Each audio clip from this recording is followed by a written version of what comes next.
nice to be here talking to you about the holidays and this amazing community that you've built. You know, for someone like me who has been a loyal follower since day one, and who probably interacts with Food52 5, 6, 7 times a day, whether I'm finding a recipe or doing a little shopping.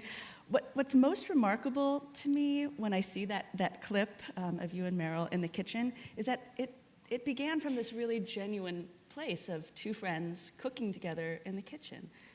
Do you remember that how did that happen? What was the Eureka moment? Well, to give you a little bit of background, it actually started with a book project. I was at the time at the New York Times, the food editor, and I was working on this book called The Essential New York Times Cookbook, which was a retrospective of all the greatest recipes from the New York Times since 1850. And I met Meryl because I was looking for somebody to help do the research and recipe testing, and so we cooked together for 5 years. We cooked 1,400 recipes together, which is a lot, and we did it in my home kitchen. Often, like after I got home from work, we would cook and then like eat at about 10:30. For years we did this, and so we spent a ton of time cooking together and just chatting about what was going on in the food world. And as two editors and writers, that's kind of what you do. So we had a lot of kind of just natural time to kind of chit chat, and from that emerged some insights about what was going on. And one of the things was just that we felt like even though there was all of this amazing innovation happening online, it didn't resonate to us in the food space. We felt like, but there's all of this, like, Brooklyn is like flourishing with, cheesemakers and chocolate makers and distilleries, and everywhere was just like all of this great energy offline, right? The old school way. In real life. It was really flourishing, but it didn't feel reflected online. And we thought, well, that's a problem, but also an amazing opportunity. Now, here's the other thing insight that we had, which was that traditional media up until that point was very much kind of broadcasting at you. It was sort of us telling you. I mean, I spent 11 years at the New York Times doing this, which was like, this is the macaroni and cheese you should be making. This is what we think is cool. And there was little interaction. One way. It was very one way, one directional. And not only unsatisfying for a reader, but also unsatisfying for writers and editors, because you're sort of just tossing things out into the world and moving on to the next thing. And usually the only feedback that you did hear was when you made someone angry enough to have them write a letter. And I often had those kind of pinned to the back of my desk. But interestingly, in this book project, in looking through the New York Times archives, the 19th century archives of the New York Times are filled with recipes. And they are almost entirely reader recipes. And there was a great community interaction. The editor would write a note and say, like, we're looking for winter soup recipes. And then you could see the next couple weeks, there would be all of these home-cooked soup recipes. There were even like power users. And we just thought, look, if they can do it in the 19th century, we can do it now. And so we felt like there was work to be done. And we felt that not only did we have the kind of like editorial expertise to create this world, but we were just, even though, and we were trained cooks and editors and all that, but like at heart, we are home cooks. And we love cooking, and we love our homes, and we love entertaining, and we wanted to create a place where you could really get a comprehensive experience and like connect with others in a meaningful way. The internet can feel so impersonal. And we wanted to change that. That's so interesting. It's interesting that media back in the 19th century served this purpose of connecting the editors and writers and experts with the home cooks. And you saw an analogy that was happening with the time that you launched.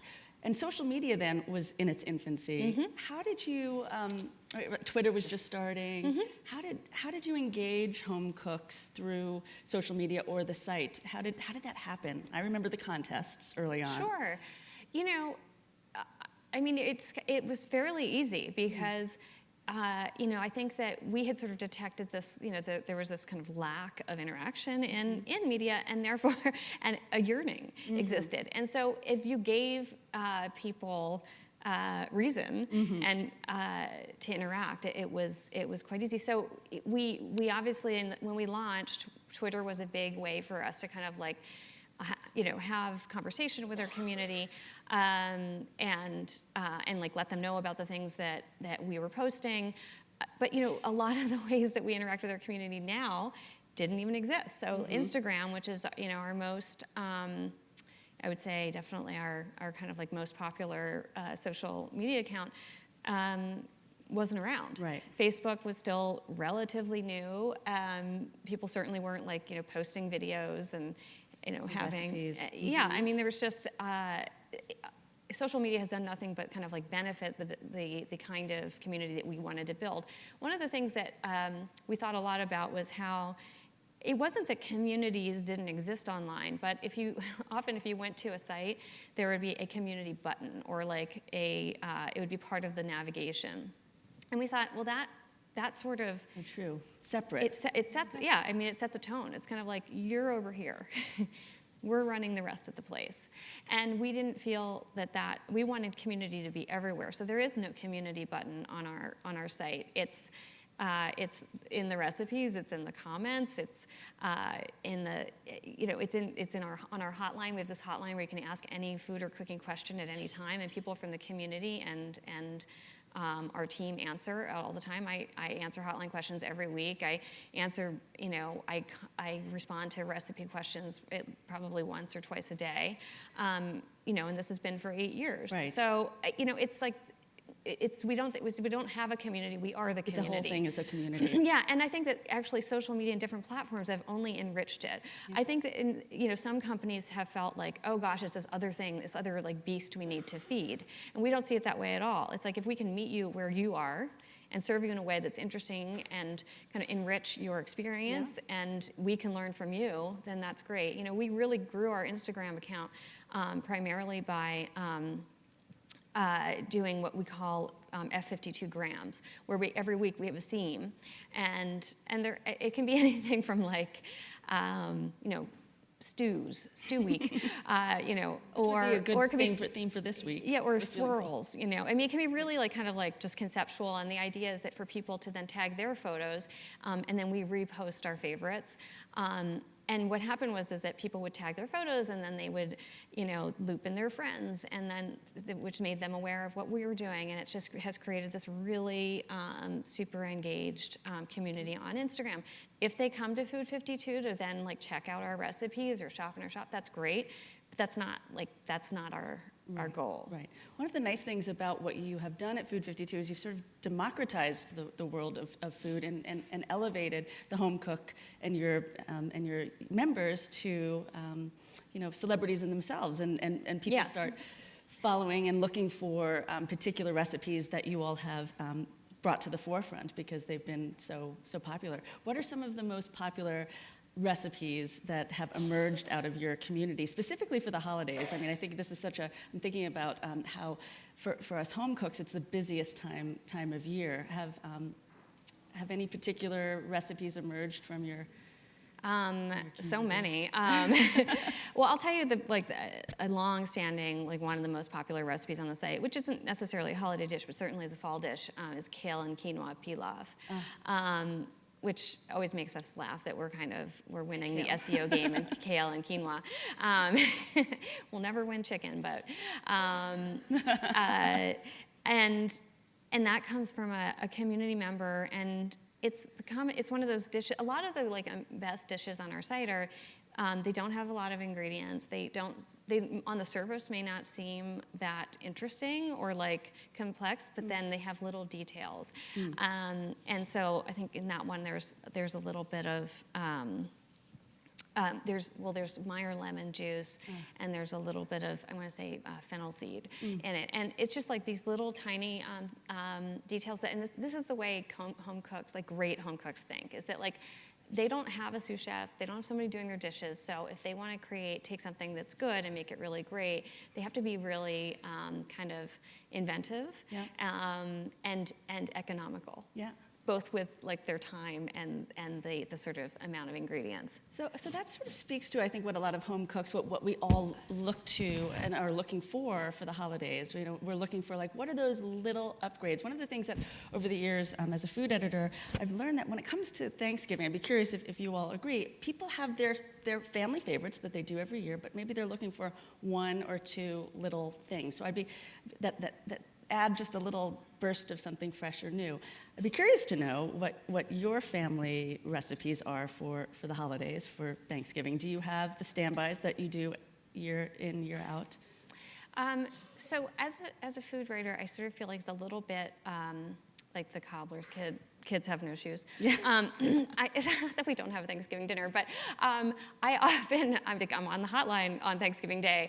And so I'm never cooking actually that much on the holidays, but my family, for a long time, for many years, we went to a potluck, and I used to actually make a recipe from Gourmet Magazine, which was this pumpkin chiffon mousse cake. I don't know if anyone remembers that one, but because it was a potluck and I only had to bring dessert, it uses like 72 bowls, and you're so mad by the end, but everyone loves it so much. So I would make it. So I only make it for potlucks if it's our family and I'm cooking a lot. I don't make that one. But like we have a pumpkin pie recipe on the site that is part of a column we have called Genius Recipes, and it's. There's not, like, it's your classic pumpkin pie, but you cook the pumpkin with the spices to caramelize the mixture before it goes into the pie. And it's it's like, yes, it uses maybe one extra pan, but it's a really meaningful detail in the result. And so that one is one that I make. I have to say, I am a fan of the dry brine. I know that was a couple of years ago. On the turkey. But, yeah, on the turkey. Yeah. But I've also, we're actually staying home this year, and just my husband and my kids, and we did this a couple of years ago, too, and we actually had shellfish. Oh. No turkey. Here's the thing. Like, we have so much turkey in our office, like, leading up to Thanksgiving, that I was sort of like, well, they supposedly had shellfish too then. So, that's true. And oysters are very our kids are young enough that they don't know better.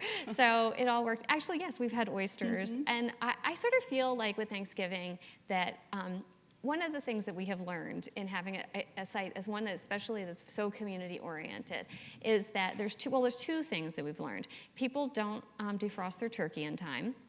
And so last year, we were like, oh, right, we have to not only send out an email to our million-plus subscribers, but we did a PSA, like we did a site-wide banner that's like, defrost your turkey now.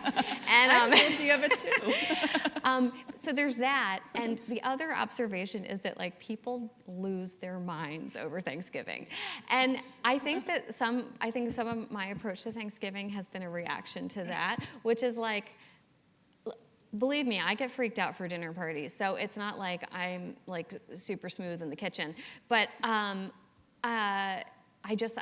can't do it for Thanksgiving. I'm kind of like, it's about family. Like everyone's gonna love the food. How can you go wrong with sweet potatoes? You kind of can't. Perfect. And one little tip I would say is that when I do cook things, I often. Okay, I'm just going to have a confession, which is maybe leads to the shellfish. I actually don't love all the Thanksgiving foods. I mean, I like them and everything, but I'm like the summer tomato person, right? So I really love like summer foods, and I'll happily eat my pumpkin pie, but I'm not going to like crave it all year long. So I find that the foods can be kind of heavy, and so it's really great to remember acidity and Thanksgiving, because I sort of feel like Thanksgiving has gotten so skewed towards sweetness, and not that that's not pleasurable, but if you really want to kind of like elevate your dishes, and one of my favorite dishes, and I think I wrote about this in the New York Times, was it was a sweet potato dish that was cooked you glaze them with like a lemon syrup. So you got the acidity of a lemon, but you still had the sweetness. There was caramelization. Like to me, that was sort of like what you have to kind of think about all the time. So I often will serve a salad that has like a bracing vinaigrette because I feel like it's a really important contrast to all the sort of richer foods. Because if you kind of eat like rich, it all blends together, right? So so think about texture and acidity when you're thinking about Thanksgiving, and defrost your turkey. Good tip. And I guess also to think about color and all of the side dishes and ways to brighten up. I mean, Thanksgiving can be such a brown holiday, which us, magazine and media people we want it to be beautiful, and and Thanksgiving is the most Instagrammed day of the year. That's right. Right, and I'm sure. Do you have any tips for ways to to make your holiday more beautiful on the table, or any? Well, that's where I said like the salad. I sort of feel like I need to see some green. Yeah. And one of the things that's so beautiful about Food 52 is the servingware, and of course now you have the store, and I love your neutral plates because everything looks so beautiful. Yeah. Oh, good. I'm glad that you do. That's intentional because we always feel like it's not that we don't like bright colors, but with food, the food is really the star, and if you want the food to be kind of shown off, a neutral plate is just really the best way to do it, and also because we like that for so long, people felt like they had to have sets of dishes, and then you break one, and then you're like, well, now, and it's out of stock, and then you're like, well, what do I do? But we're much more interested in we like a more eclectic look. So you can, if you kind of stick within a neutral palette, you can mix and match. So I don't have a full set of dishes at home. I have 4 of this and 5 of that, and then we just kind of mix them up, and I think it's and we're also really into the unironed linen. Which comes in handy. It really comes in handy. And, because who wants to iron that stuff? I can remember my mom ironing stuff. And, I mean, she was miserable. Then she was miserable as soon as, anybody stained it. And, it was just no one won. A recipe for disaster. Yeah. It looked good for about 5 seconds. So we kind of take our laziness and then we spin it into a positive, right? But it is true, wrinkled linens, they just look more real. Yeah. And they also make people feel more at ease. At home. I think that, you want people to feel comfortable. And they feel nice. They're soft. They do. They actually, that's right, because they do kind of stiffen up if you iron them. So what are some of the other most popular tools or tabletop items from the store that you all have sourced? What I love about the store is that I feel like it's been curated by you and Meryl and your team, and a real community of cooks who have selected these items because they help the cook. Well, yeah, and we also think of it's not just our community of cooks and people who are actually shopping for things. It's the community of makers. I mean, just as there has been this huge transformation in the food world and great interest, and which we obviously love and want to support, there has been incredible kind of rebirth of crafts and sort of small manufacturing, and we really believe in that. And there are some incredible artisans around the country, and also ones that aren't so small. We work really closely with a company called Stobe, and there's a French company. They make these enameled cast iron cookware. They've been around for a long time, but when we went to their factory in France last year, and it's amazing. It's actually French safety standards are not quite what American are, and I mean, it's the work that goes into a single enameled cast iron pan. I was like, oh, now I get why they're so expensive. Yeah. And that they will last your lifetime and about 5 more generations. They're really built to last, and we believe in those products. And it's, I cook in them all the time because it really makes a difference to your cooking. Yeah. So I would say actually, an enameled cast iron brazier is, Meryl and I both love that it's our go-to for everything. I make frittatas in it, I roast chickens, I make porchetta, I make braises. It's an all-purpose, I would actually, if I only have one, but I would love to have about 3 of them so that I could have them all going at once. One thing I will say about Thanksgiving cooking that I do like is that it is like the oven. It is the oven holiday. Yeah, yeah. And The while stovetop, a lot of yeah. people think, well, if I only have one oven, I can't. I actually love the whole kind of like chess action of Thanksgiving, and it's sort of nice because I like that you can kind of you do your prep and then it goes in there and it's like it's doing its thing, Right. and you're not having to like check on it so much. Oh, sorry. I'll come back to your question. No, but another tip for Thanksgiving, and this is just a general cooking tip, which I learned from a friend who's a chef. And you guys might know Dan Barber. He's a chef at Blue Hill, and he pointed out to me. He's like, you never get hot food in good restaurants. And I was like, that's so true. Like, you're never eating anything that's quite hot. You're eating things that are warm or room temperature. And that's because actually hot food is like too hot to eat. And so I think one of the things that I find people get really stressed out about, and we see this like a lot on hotline questions about this, is like, how can I finish everything at the same time? You don't have to.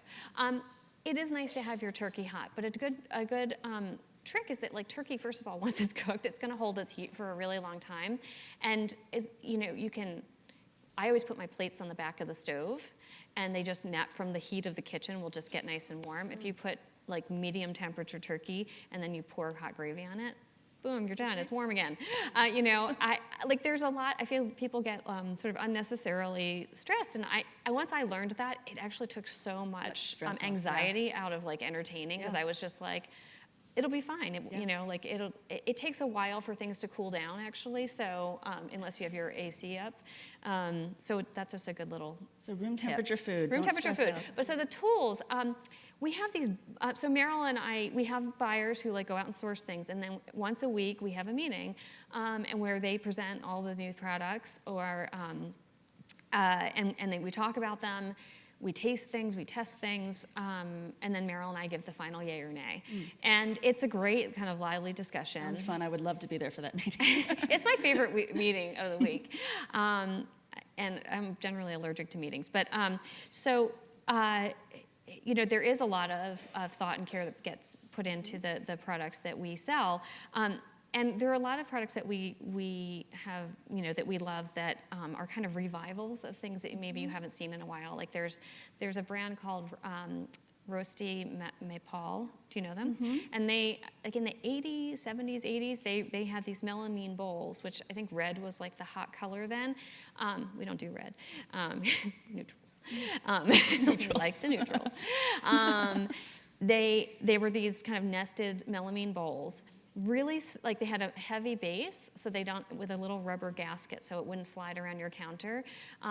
And you see them around at like flea markets, and they're really amazing. My mother-in-law has them in red. They're beautiful. And beautiful. Anyway, so we sell them now in white and gray and a pale blue, but they're amazing, and they actually come in like from this size to like this size. And I have like the whole set, and they also come now with lids that fit them so that you can like make cookie dough. And often cookie dough is great. You want it to rest for about 12 hours before you bake it. So you can just like put the lid on and stick it in the fridge. Like that's to me is like a really ideal tool for Thanksgiving, where you want to prep ahead, and you can do so much. That's the other thing about Thanksgiving. So much of the food is like really forgiving, right? And you can prep ahead. Like you could make all of your doughs now. You get all of your stocks. You could even, like, if you wanted to, like, make your stuffing and freeze it. It's really only the turkey that you want to do, like, the day of. And we salad. were talking about this yesterday, how baking, even, it's the quick breads and any of the sweets that you're cooking, cakes can be done and frozen. Oh, right, yeah. And in fact, that cakes often, if you freeze a cake and defrost it, especially one that has a good amount of butter in it, it actually gets better. I think so. Yeah. So one tool that you have on your site now that's new this year, and which I think would be great for the holidays, is it's a casserole carrier. And every casserole carrier that I grew up with was so cheesy. It was like the Tupperware, but this is beautiful. Yeah, I love. Well, that. we have two different kinds. We have one that's so if you have like a casserole dish that's good for transport, but you don't have an easy way to carry it, we have this. It's like a fabric thing. It wraps around it and just has a handle. We also have a pie box, which I have like worn out mine, because like pies are just impossible to carry, and you don't want to be carrying a big cake carrier, and it just has this nice little leather handle. So nice. Yeah, but the other, I think the one that you're referring to is, they come in white, red, and black, and it's just like this kind of like little like handsome box with a lid that goes over, and so you can just like take one of those aluminum foil casserole things and just drop it in, and then you have it. It looks like a beautiful presentation. For your Thanksgiving potluck. Yeah, and you get it to reuse it and reuse it. Yeah, that's so great. Well, we have just about 5 minutes. I thought we'd open up for your holiday questions. Yes? Hi. I have a mic for you. Oh, All right. Hi, I'm a very big fan. I'm very excited to be here. I have 4 children and a career, and I said to a lot of people last year that I became a woman when I cooked my first Thanksgiving turkey. So there's a fair amount of stress for me around the holidays. And this year, I'm having 27 people. So my biggest concern is how the heck am I going to do those mashed potatoes? And I'd love to hear what your strategy would be. yeah. I would definitely make them a day or 2 in advance. Use a bit extra liquid so that they're loose when you make them. And I would put them in a big, like a roasting pan if you have one, or you could get one of those like aluminum things, and cover it, and then I would just reheat it in a low oven. You can do it I mean, the best way to reheat mashed potatoes is over simmering water, but I honestly think that's a pain in the neck on a day when you have a lot of other things going. So that's what I would say. Just keep the heat low. If it gets a little crisp on the bottom, no, like who complains about crisp potato? Oh, I'm kind of a, let me think about this.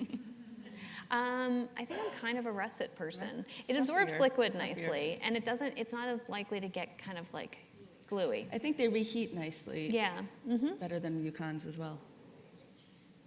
Yes. Question over here. Hi. I was just going to ask you, so the big thing is everybody's opening up the box of the week to get your dinner and help cook. And Oh, yeah. a few of them, some are better than others. Are you planning on doing a Food52 box that we could Yes, I want to know. We're not, and here's why.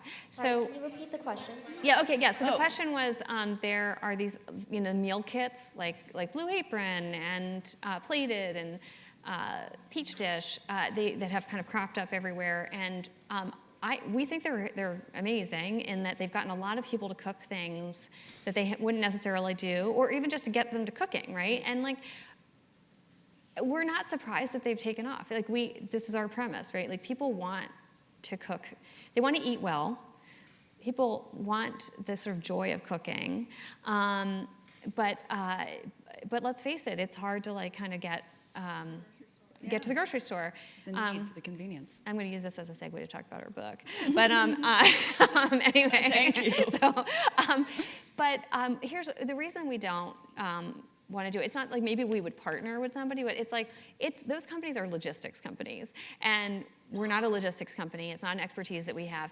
Also, we have PTSD from a Thanksgiving when we sold fresh turkeys, and we sold 90, and this was it was our first year that we had commerce, and we were like, this is amazing, and then 89 of them arrived, and 1 did not. And you know what? You do not want to not deliver somebody's Thanksgiving turkey. And the amount of people, we got a turkey to this person in Florida. And she was amazing. She was so nice about the whole thing.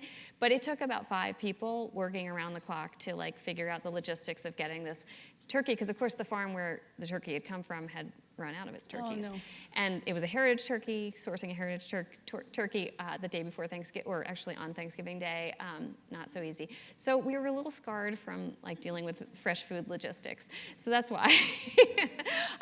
But I do want to, since this is a book crowd, I did want to mention that. So Meryl and I wrote a cookbook called, this is it, A New Way to Dinner. And we wrote it for this reason, right? We have a growing business. We work really long hours. We both have kids, but we want to eat well at home. And we were finding that it was just getting difficult. We could no longer just go home and cook. it just wasn't happening. So we had both designed new ways to kind of get dinner on the table, and it involved really, a lot of it is just about planning and being organized, and so we essentially kind of created the template for that in this book with menus, seasonal menus, because we felt like if we're having this problem and we're at ease in the kitchen, generally, except when guests are coming, and others must too, and we felt like no one was putting it down on paper to say this is how you do it. Everyone was like, well, here's a quick fix, and and it's like, no, here is, if you want to have this be repeatable and like ease your mind, this is our map that hopefully can get you there. So I hear you.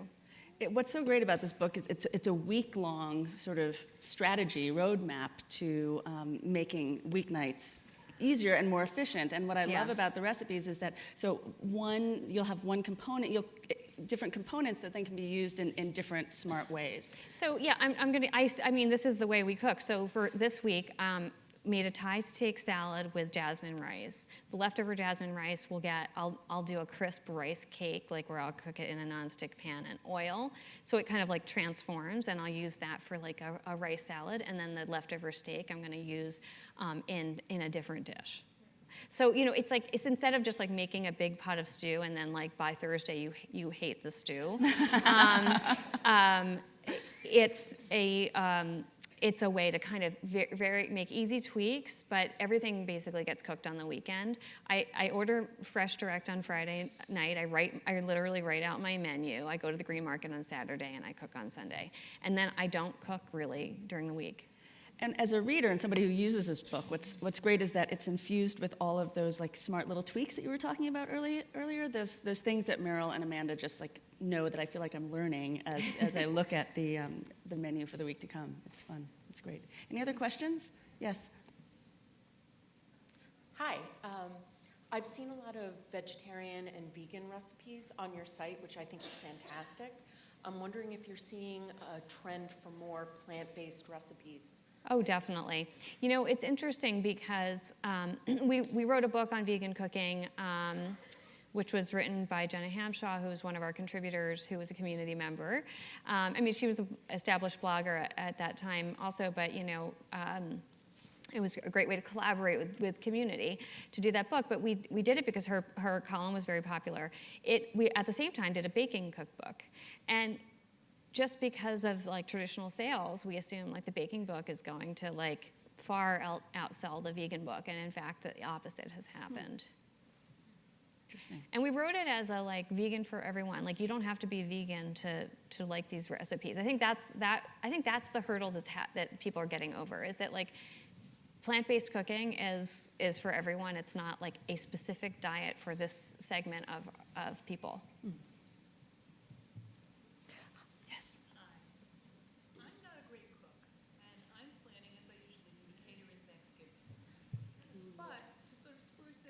Excuse me? One or two dishes that I might add, that I might prepare, that would sort of make it a little more homemade seeming. Well, okay, so you touched on it. So she's having Thanksgiving catered because she doesn't, love cooking, but she wants to make one or two things that, will make it feel kind of have a personal touch, right? This reminds me of something that I lived in France for a couple of years, and one thing is that the French, known for their cooking, but they are actually the experts at like mixing store-bought with home-cooked stuff. They'll often make like one dish, but then they'll get a pate, and they'll, and then some, plate of cheeses. Like they're totally comfortable with that, and it's a way to kind of like celebrate makers, but also to like make their lives easier. And it's just like culturally, we just are like we're programmed to think that we have to make everything, otherwise like we're like cheating or something. And so so congratulations for for doing what more of us should probably do now and then. I think that so you're having all the main courses, all the main dishes made? Basically. Yeah. Well, I always feel like it's nice to like make a cake, and I've got a great apple cake that's super easy. It's called Teddy's Apple Cake. It's actually a New York Times classic. It's also on Food52. Or I would focus on kind of like, you could make like a really nice cocktail or a little hors d'oeuvre. Like maybe you could make, I always feel like pickled vegetables and cured meats is like a really nice way to kind of get started and not too heavy. So you could like pickle some, I don't know, some carrots or something like that. All right. Then is family argued about where I should cater it from. So we do this one. Can't win. Yeah, right. Great. Well, I think we're all out of time. Okay. Thank you, everyone. Great. Have a wonderful Thank you. holiday.